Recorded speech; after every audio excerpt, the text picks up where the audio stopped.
The wooden pier of Savannah, Georgia, creaked under the weight of rushing footsteps. A man with broad shoulders, sunburned arms, and lines etched deep around his eyes sprinted toward the end of the dock.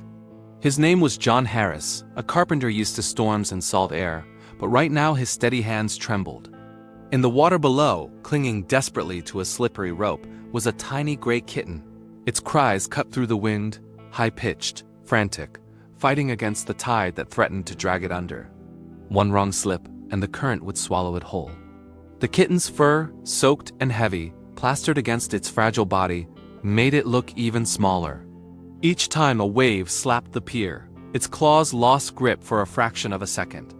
John's boots skidded on the damp boards as he dropped to his knees, stretching out his arm. The smell of brine filled his lungs. His heart hammered harder than the pounding water. He could almost touch the kitten, but the gap between them was wide enough to matter.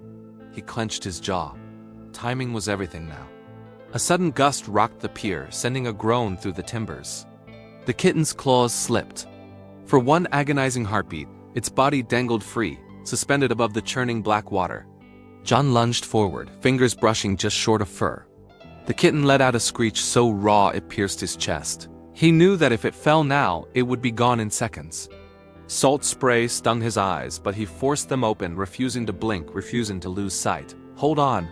he shouted, though the animal couldn't understand him. The words tore from him like a promise. He grabbed for the rope itself, pulling it closer, inch by inch, while the kitten tried to climb higher, every small muscle straining. The wood beneath John's knees was slick, his balance uncertain. For a terrifying instant, his hand slipped, the rope burning his palm. He cursed under his breath, steadying himself, before making another desperate reach. His fingertips finally closed around the kitten's scruff. The creature thrashed wildly, claws slicing the air. Its strength startled him. So much fight packed inside something so fragile. He tried lifting it straight up, but the soaked fur made it heavy, slippery as wet seaweed. Twice it nearly slid back into the abyss. His pulse roared louder than the ocean. Each second stretched long, each move critical. Then came the sharp snap of a loose plank under his knee. John froze, realizing the pier wasn't just unstable, it was giving way. The boards shifted, threatening to dump both rescuer and rescued into the water. He tightened his grip, muscles burning, refusing to let go. The kitten let out a pitiful broken mewl that tore through his chest like glass. He pulled harder, ignoring the creak of breaking wood. With a final heave, the kitten emerged onto the pier, dripping, trembling, its tiny body curled into itself like a discarded rag. John collapsed beside it, chest heaving, holding his breath as he watched for movement. The kitten coughed, a small wet sound, then let out another cry. Relief surged through him so hard it left him dizzy. He pressed his hand near the kitten but didn't touch. Not yet. Trust would take more than saving. The wind shifted, carrying the scent of rain. Dark clouds gathered at the horizon, and the water below churned more violently, reminding John the danger wasn't over. He needed to move, to find shelter, to make sure the animal could survive the night. Carefully, he reached into his jacket, spreading it open like a shield. The kitten's wide eyes, luminous with fear, locked onto his. The question hung between them in silence. Would it allow him close, or bolt back towards certain doom? Rain began to fall in thin, icy needles as John crouched on the pier, his jacket open like an invitation. The kitten shivered violently, every rib visible under its drenched fur. Its tiny chest rose and fell too fast, each breath shallow and sharp. John lowered his voice to a whisper, "Easy."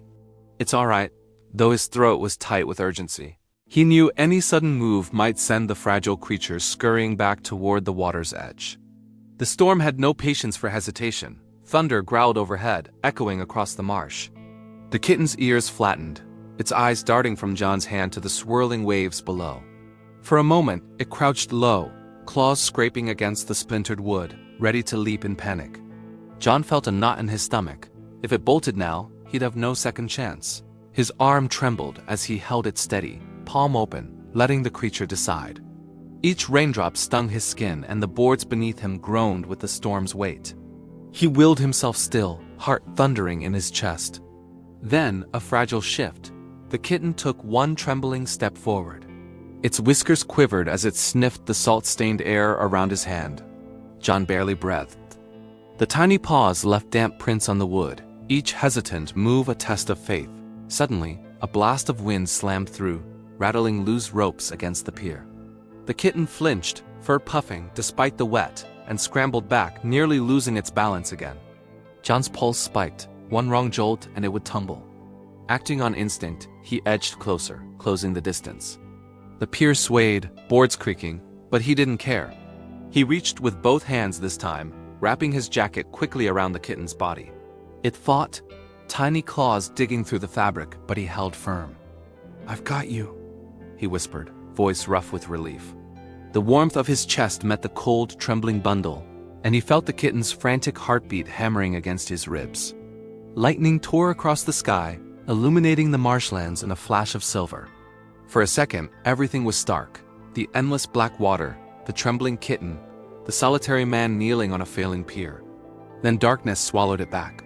John rose, clutching the bundle close, feeling its small body twitch with every thunderclap.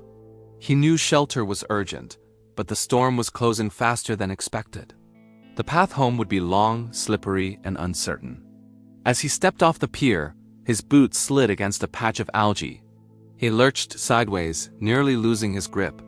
The kitten let out a sharp cry, muffled by the jacket, its claws tightening like needles against his chest. John steadied himself, breath shallow, forcing his legs to move carefully over the uneven boards. Each step carried weight, not just his own life, but the fragile one he had promised, wordlessly, to protect. The rain intensified, turning the air into a curtain of water. Visibility shrank, and the narrow trail ahead blurred into shadows. John shielded the bundle with one arm. The other stretched forward to feel the way. His boots sank into mud, each step sucking at his strength. Behind him, the pier cracked sharply. A piece torn away by the storm, crashing into the waves. He didn't look back.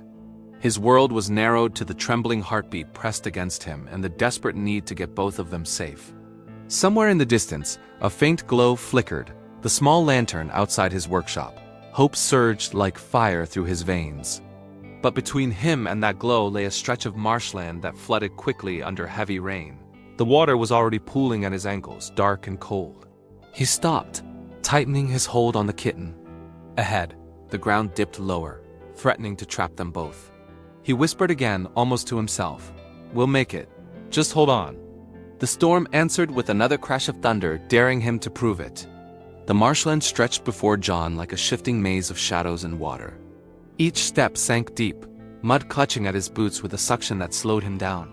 The rain stung his face, blurring his vision, but he clutched the kitten tighter against his chest.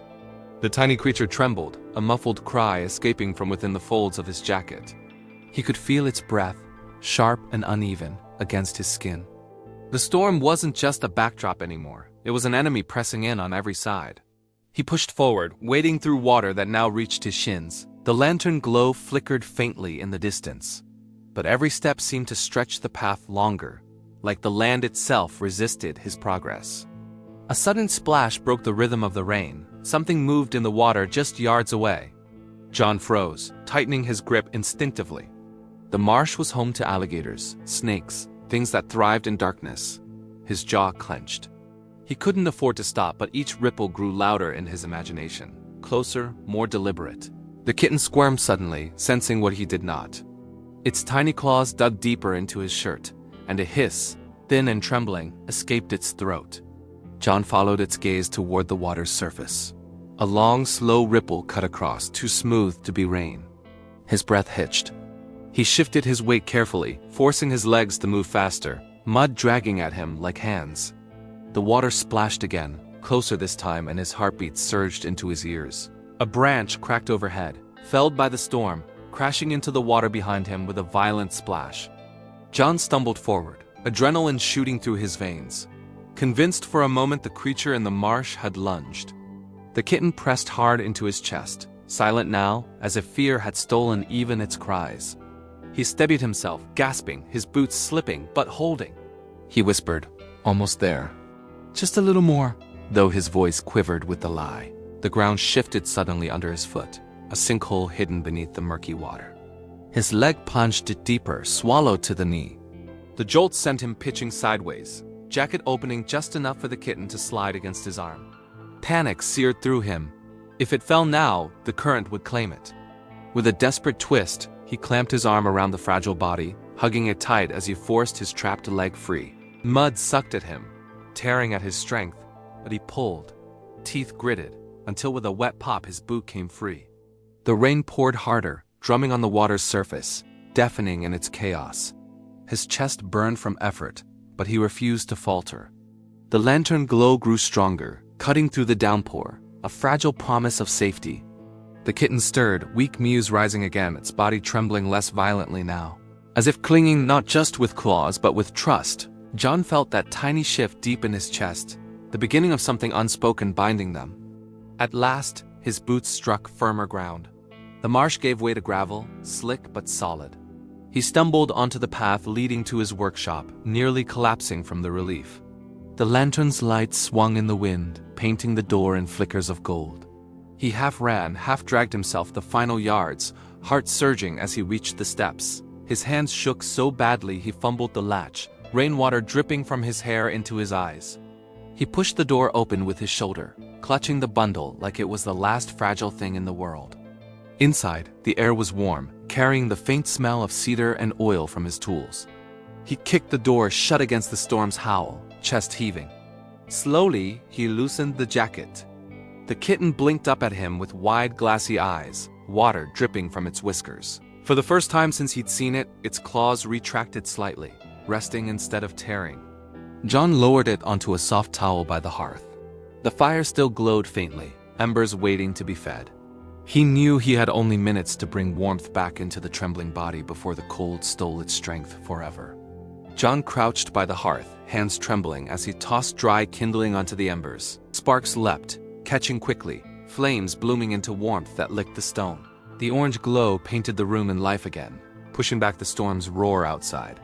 He unwrapped the soaked jacket carefully, revealing the kitten curled tight, fur plastered thin against its bones. Its tiny sides rose unevenly, each breath shallow, but its eyes never left him. Two wide orbs of fragile light, watching.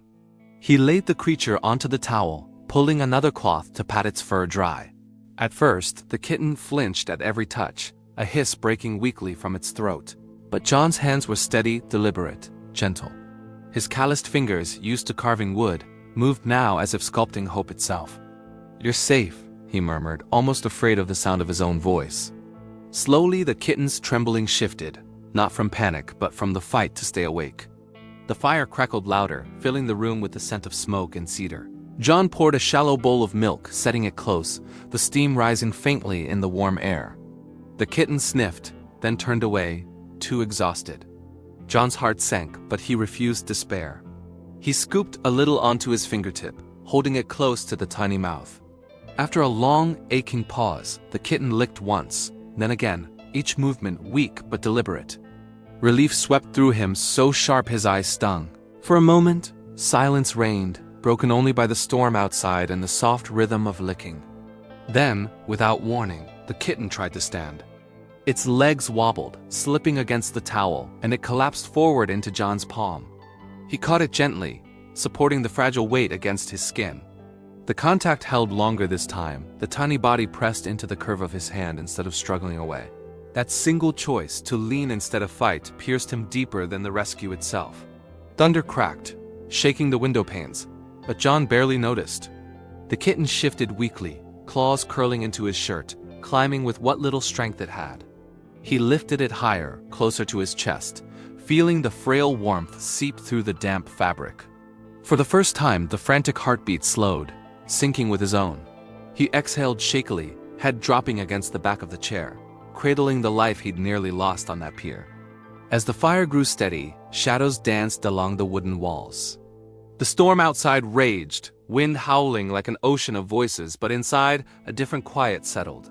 The kitten, once rigid with fear, curled into a small ball beneath his chin, purring faintly, the sound fragile but undeniable. John froze at the vibration against his skin, the soft, steady hum of trust given freely. His chest tightened, not with fear this time, but with a warmth that spread outward, filling the hollow spaces carved by years of solitude. Hours passed unnoticed, marked only by the soft rise and fall of breath against him. John knew tomorrow would bring new challenges: food, medicine, perhaps even the search for where this fragile soul had come from. But tonight wasn't about answers. Tonight was about survival, about the fire that held back the cold, and the bond forged not by choice, but by need.